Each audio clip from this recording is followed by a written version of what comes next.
Thanks for being here, Jess. It's my pleasure.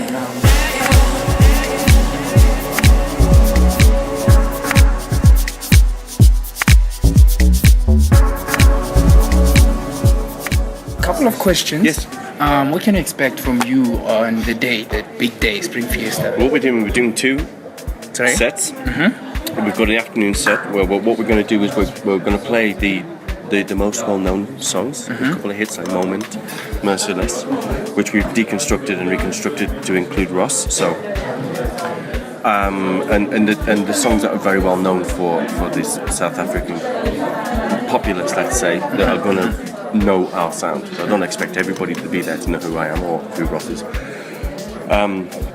So we're looking forward to that, but we're working very hard and making sure that's tight. The nighttime event, we want it to be more spiritual and for the people, you know, to have that freedom to, at some point I say to Ross, no, don't play this one, I've got this tune in my head, I'm not going to do this, don't just step off, be free and drop off, and then I'll look at him and go, right, Merciless now, and it'll be the right time. Whereas at daytime we've got 45 minutes to pack in the songs, to make sure that we entertain the people to our best ability. Nighttime event is much more for the soul, for the spirit, and for the spirit of the dance, you know, what we like. Everyone's going to be very well lubricated by that point. And we just want to make sure that there are two definite differences in what we do. We can play the hits, if you would, for want of a better expression. I don't know whether you want to call them hits or not. We don't have hits at home. My music hits out here, not home, so it's very difficult to understand what that means. But you know, we enjoy playing together, and we're quite we have a synergy, so it's not difficult for us to plug and play, right? It's like in and out, Ross, stop, come back in a bit, go and get a beer, go and enjoy yourself, tell me what the sound's like, go and check the sound, come back, you know. Okay, having said that, as you said earlier on that your biggest market, like your songs are hits in South Africa a lot more than out there. That's what I know by now. How do you compare, like comparing the love that you get from South Africa and out there when you're performing? Is it different? Is it better, or is it always the same? No, it's not always the same. It's different. I mean, I've had good and bad gigs in South Africa. I mean, you know, put it like this. There's a lot of people here. There's a lot of people packed into a small part of town. So you can do a party for 500 people. It will be packed. Luckily, hopefully, let's not be too big-headed about it. But if you want to do a party in England for 500 people on a Sunday night, for instance, you have to work so hard to make that happen. But when it kicks off, they're some of the best, right? So we can't just keep going to South Africa as the best place for dance music. But I can tell you something, it is definitely in the top 2 because it's constantly in competition with either the last gig I did in Japan or Germany or France or England. It's there because but it has a let's say a more constant energy and a more constant interest of maybe it's a freedom aspect as well, you know. I mean, was it like this 20 years ago? Don't know.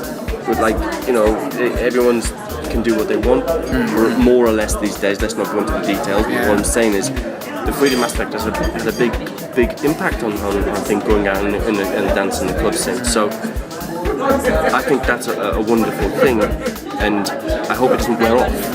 You know, when people start to get complacent, you know, well, we've done that, we've been there. I don't come back to South Africa often because I don't want people to see me every 3 months and then go, well, he's just like the other guy that comes every 3 months, and this guy. And it's not about that for me. It's about coming here and making sure that people understand where the direction is that I or myself and Ross, or when I come and do gigs with Julian, for instance, is relevant to why I'm here. You know, like what Louis does. When Louis comes, he does a big event. He does something that's very important.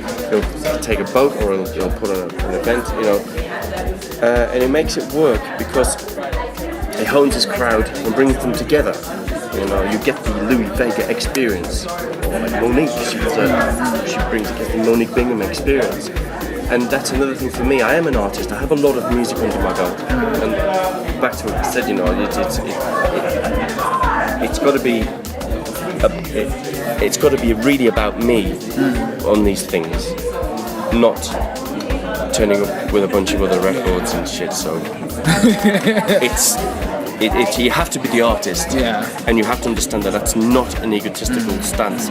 It is a professional job that you're doing, and you need to, you know. In the live, we're doing some live things with it as well, so it makes it interesting. And so the plans for live things as well. So.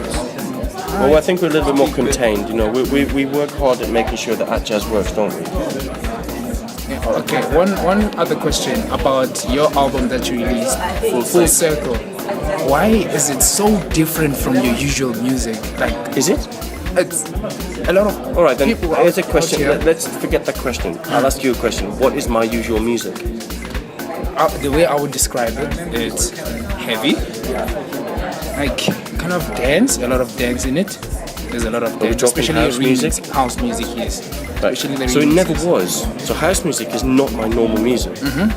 It is something that I always incorporated into what I did. I could go back to my first ever release, which was kind of downbeat, unbroken beat. Yeah. Then my next one was house. And then I totally didn't do house for like years. Oh. And then I went back to house. So it's for me it was like a playground of working out what am I good at, what am I doing. Full Circle is making the songs in their entirety and making the song sing in its own world. It's different to the remixing, isn't it? Yeah, and then you can remix it and make a house mix of it. That's fine. I've never made a full album remix. You get us to do it. Exactly. I'd never make a full house album. The only house album I've ever made is The Gift, the Curse with that young fellow over there. And that works really. It's really hard to do. I've not done Imagine Number album in years. I did one. When was it? 3 years ago. Scrapped it. Didn't like it. And now it's an absolute full-on jazz album with big band behind it, and it's fantastic. I saw it in February this year. So this man's about to just launch a new album as well. No doubt it will be. Ross has got the house in him, and I'm sure it's burning to get out of it. Yeah, it is. He's got to get this out of his system. But it is really difficult to do a house record. Like, it's really difficult to do. Like, the thing that Julian and Martin did is really special. Because one, it's got the whole album. It's really difficult to make something sound the same and sound really different. Do you know what I mean? Because an album needs to do that. And often I think it doesn't. A lot of albums don't have that continuity. For them to have done that, it's really, really a big thing. You know, I love house music. It's not necessarily what I do all the time, but you like it hard, you do. You like it. I like it tough. Yeah. I like it tough. The Glory is the tune for me. It's killed it. But it's really difficult to do that. You know, and when you're creating a song, you don't necessarily hear it in that fashion. You have to let the music live. I think the albums you can't quantify in the same realm, let's call it, as what is largely known as kind of the house world, you know, the house scene. The house scene is DJing, remixing, putting out singles and EPs and stuff like that. It's a game. Well, putting albums out is a very serious artistic statement. That's the difference. It might be a flippant comment, but you know, in the UK, your house mix sold another track, didn't it? So the people were always instrumental. He used to hate getting masters at work to remix his records because he had to pay him loads of money to put it on the dance floor. I remember him openly saying that, but it gives it another thing. So, you know, people get into DJing and remixing. We don't approach music like that. We might do house music, but when we approach and sit down and write music, you know, I've done another record. It's all orchestral, like cinematic stuff. Martin does that with his game stuff. That's not how. Sometimes it's quite hard to organically grow a house record. I find it much easier to grow a song, especially a song, in a more sort of poppy vein, or not poppy. But it is when if you stick a 4/4 beat down at 123 BPM, you already put your fence up. Yeah, you got to work behind your fence. That's not good. Okay. So.